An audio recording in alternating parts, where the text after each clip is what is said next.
ಪುರಾಣಗಳಿಂದ ಕಥೆಯನ್ನು ಆಯ್ದುಕೊಂಡು ಮಾತುಗಾರಿಕೆ ಮಾತ್ರ ಕನ್ನಡದ ಬದಲು ಕನ್ನಡೇತರರಿಗೆ ಯಕ್ಷಗಾನ ಅರ್ಥವಾಗುವಂತೆ ಆಂಗ್ಲ ಭಾಷೆಯಲ್ಲಿ ಆಡಿ ತೋರಿಸುತ್ತಾ ಇದ್ದೇವೆ 1981ರಿಂದ.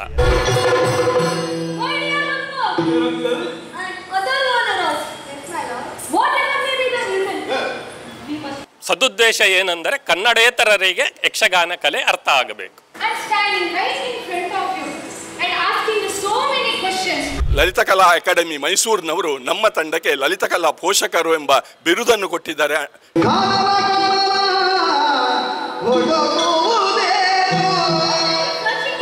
ಕರಾವಳಿ ಗಂಡುಕಲೆ ಯಕ್ಷಗಾನವನ್ನು ಕನ್ನಡೇತರರಿಗೂ ಪರಿಚಯಿಸುವ ನಿಟ್ಟಿನಲ್ಲಿ ಆರಂಭಿಸಲಾದ ಆಂಗ್ಲ ಯಕ್ಷಗಾನ ಯಾನ ಹಲವು ವರ್ಷಗಳಿಂದ ಯಶಸ್ವಿಯಾಗಿ ಮುಂದುವರೆದು ಬಂದಿದೆ.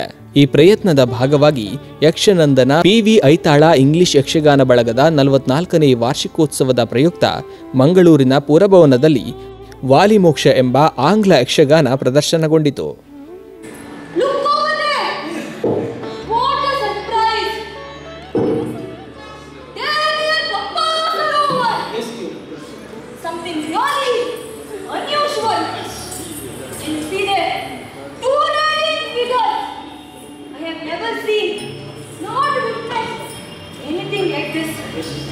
ಈ ಕಾರ್ಯಕ್ರಮದಲ್ಲಿ ಯಕ್ಷಗಾನ ಕಲೆಯ ಸಾಂಪ್ರದಾಯಿಕ ಶೈಲಿ ಹಾಗೂ ಆಂಗ್ಲ ಭಾಷೆಯ ಪರಿಚಯದ ಮೂಲಕ ಹೊಸತೊಂದು ರಸದೌತಣ ತಯಾರಿಸಲಾಯಿತು. ಯಕ್ಷಗಾನದ ಪಾರಂಪರಿಕ ವೇಷ ವಾದ್ಯಗಳನ್ನು ಉಳಿಸಿಕೊಂಡು ಕಥಾ ನಿರೂಪಣೆಯನ್ನ ಆಂಗ್ಲ ಭಾಷೆಯಲ್ಲಿ ಮುಂದುವರೆಸುವ ಮೂಲಕ ಕನ್ನಡ ಯಕ್ಷಗಾನವನ್ನು ಜಾಗತಿಕ ವೇದಿಕೆಯಲ್ಲಿ ಪ್ರಚಲಿತಗೊಳಿಸುವ ಉದ್ದೇಶವನ್ನ ಹೊಂದಿದೆ.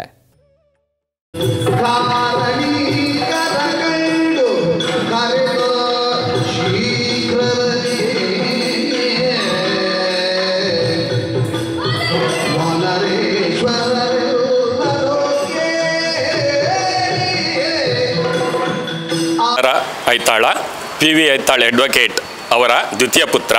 ನಮ್ಮ ತಂದೆಯವರಾದಂಥ ಪಿ.ವಿ. ಐತಾಳರು 1981ರಲ್ಲಿ ಆಂಗ್ಲ ಭಾಷೆಯಲ್ಲಿ ಯಕ್ಷಗಾನವನ್ನು ಈ ಮಂಗಳೂರಿನ ಪುರಭವನದಲ್ಲಿ ಡಿಸೆಂಬರ್ 21, 1981ರಲ್ಲಿ ಪ್ರಪ್ರಥಮ ಬಾರಿಗೆ ಆಂಗ್ಲ ಭಾಷೆಯಲ್ಲಿ ಆಡಿ ತೋರಿಸಿದ್ದಾರೆ.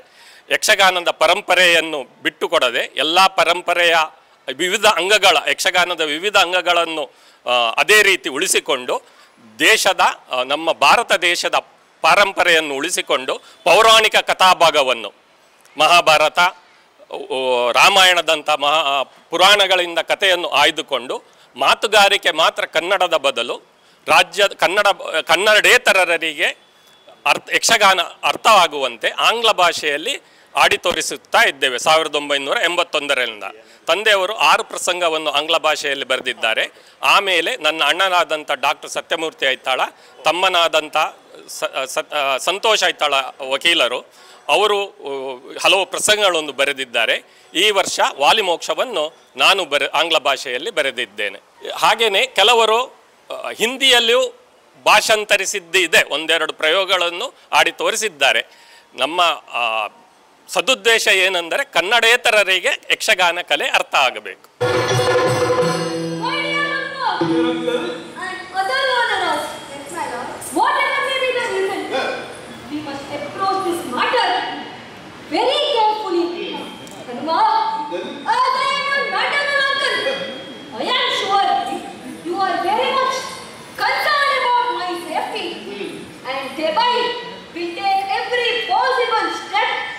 To ensure that I'm disguised as a young brahmachari, a celibate student.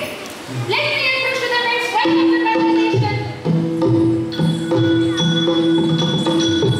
ಎಲ್ಲರಿಗೂ ನಮಸ್ಕಾರ. 1981ನೇ ಇಸವಿಯಲ್ಲಿ ನಮ್ಮ ತಂದೆಯವರು ಕಮರ್ಷಿಯಲ್ ಟ್ಯಾಕ್ಸ್ ಅಡ್ವೊಕೇಟು ಹೌದು, ಮಾಜಿ ಶಾಸಕರು ಹೌದು, ಕಲಾಭಿಮಾನಿ ಹೌದು, ಕಲಾವಿದನೂ ಹೌದು, ನಾಟಕಕಾರನೂ ಆದಂಥ ಪಿ.ವಿ. ಐತಾಳರು ತನ್ನ ಹೊರ ರಾಜ್ಯದ ಕ್ಲೈಂಟ್ಸಿಗೋಸ್ಕರ ಅವರನ್ನು ಆಕರ್ಷಿಸುವ ದೃಷ್ಟಿಯಿಂದ ಸಂಪ್ರದಾಯವನ್ನು ಉಳಿಸಿಕೊಂಡು ಯಕ್ಷಗಾನವನ್ನು ಆಂಗ್ಲ ಮಾತುಗಾರಿಕೆಯಲ್ಲಿ ಬರೆದು ಬ್ರಹ್ಮಕಪಾಲ ಎಂಬ ಕಥಾಭಾಗವನ್ನು 21/12/81ರಂದು ನಗರದ ಪುರಭವನದಲ್ಲಿ ಆಡಿ ತೋರಿಸಿದರು. ತದನಂತರ ಅದನ್ನು ಮುಂದುವರಿಸಿಕೊಂಡು ಹೋಗಿ ದಕ್ಷಯಜ್ಞ, ಗಿರಿಜಾ ಕಲ್ಯಾಣ, ಸೈರಂದ್ರಿ ಕೀಚಕ, ಶ್ರೀಕೃಷ್ಣ ಪಾರಿಜಾತ ನರಕಾಸುರ ಮೋಕ್ಷ ಹಾಗೂ ದ್ರೌಪದಿ ವಸ್ತ್ರಾಪಹಾರ ಎಂಬ ಪ್ರಸಂಗಗಳನ್ನು ಬರೆದು ಅವರು ದೈವಾಧೀನರಾದ ನಂತರ ನಮ್ಮ ಸಹ ಕಲಾವಿದರ ಒಂದು ಪ್ರೋತ್ಸಾಹದಿಂದ ಅದನ್ನು ಮಕ್ಕಳಾದ ನಾವು 3 ಜನವು ಅದನ್ನು ಮುಂದುವರಿಸಿಕೊಂಡು ಬರ್ತಿದ್ದೆ ಮನೆಯವರ ಸಹಕಾರದಿಂದ. ಅದೇ ರೀತಿ ಅಣ್ಣನು ಕೂಡ ಕೆಲವು ಪ್ರಸಂಗಗಳನ್ನು, ನಾನು ಕೆಲವು ಪ್ರಸಂಗಗಳನ್ನು ಬರೆದು ಇದೇ ಪುರಭವನದಲ್ಲಿ ಹಾಗೂ ದೇಶದ ಮೂಲೆ ಮೂಲೆಗಳಲ್ಲಿ ಈವರೆಗೆ ಸಾಧಾರಣ 500 ಪ್ರೋಗ್ರಾಮನ್ನು ಕೊಟ್ಟಿದ್ದೇವೆ ಅಂತ ಹೇಳುವುದಕ್ಕೆ ಸಂತೋಷ ಪಡ್ತಾ ಇದ್ದೇವೆ. ಅದೇ ರೀತಿ ಲಲಿತಕಲಾ ಅಕಾಡೆಮಿ ಮೈಸೂರಿನವರು ನಮ್ಮ ತಂಡಕ್ಕೆ ಲಲಿತಕಲಾ ಪೋಷಕರು ಎಂಬ ಬಿರುದನ್ನು ಕೊಟ್ಟಿದ್ದಾರೆ TN ಚತುರ್ವೇದಿಯವರ ಕೈಯಿಂದ. ಅದೇ ರೀತಿ ನಾವು ನಾಗ್ಪುರದಲ್ಲಿ 5 ದಿನದ ಕಲೋತ್ಸವದಲ್ಲಿ ನಮ್ಮ ಯಕ್ಷಗಾನ ಪ್ರದರ್ಶನವನ್ನು ನೀಡಿದ್ದೇವೆ. ದೇಶದ ಮೂಲೆ ಮೂಲೆಯಲ್ಲಿ ಹಾಗೂ ವೈದ್ಯಕೀಯ ಕಾನ್ಫರೆನ್ಸ್ಗಳಲ್ಲಿ ನಮ್ಮ ಯಕ್ಷಗಾನ ನಡೀತಾ ಇದೆ. ಈವರೆಗೆ ಸಾಧಾರಣ ಸುಮಾರು 500 ಪ್ರಸಂಗದ ಪ್ರದರ್ಶನವನ್ನು ನಾವು ಮಾಡಿದ್ದೇವೆ ಅಂತ ಹೇಳುವುದಕ್ಕೆ ಸಂತೋಷ ಪಡ್ತಾ ಇದ್ದೇವೆ.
engaging.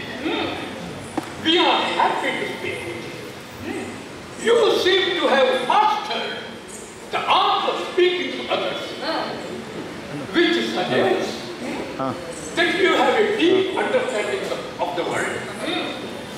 Perhaps you have heard of a city in the world by name Ayodhya. Yes, we are sons of the king of Ayodhya. His name is As it is the duty of the children to honor their father's promise, we are destined to live in exile for 14 years, spending the time in the forest. I am Rama, the eldest son of King Dasharatha. This my younger brother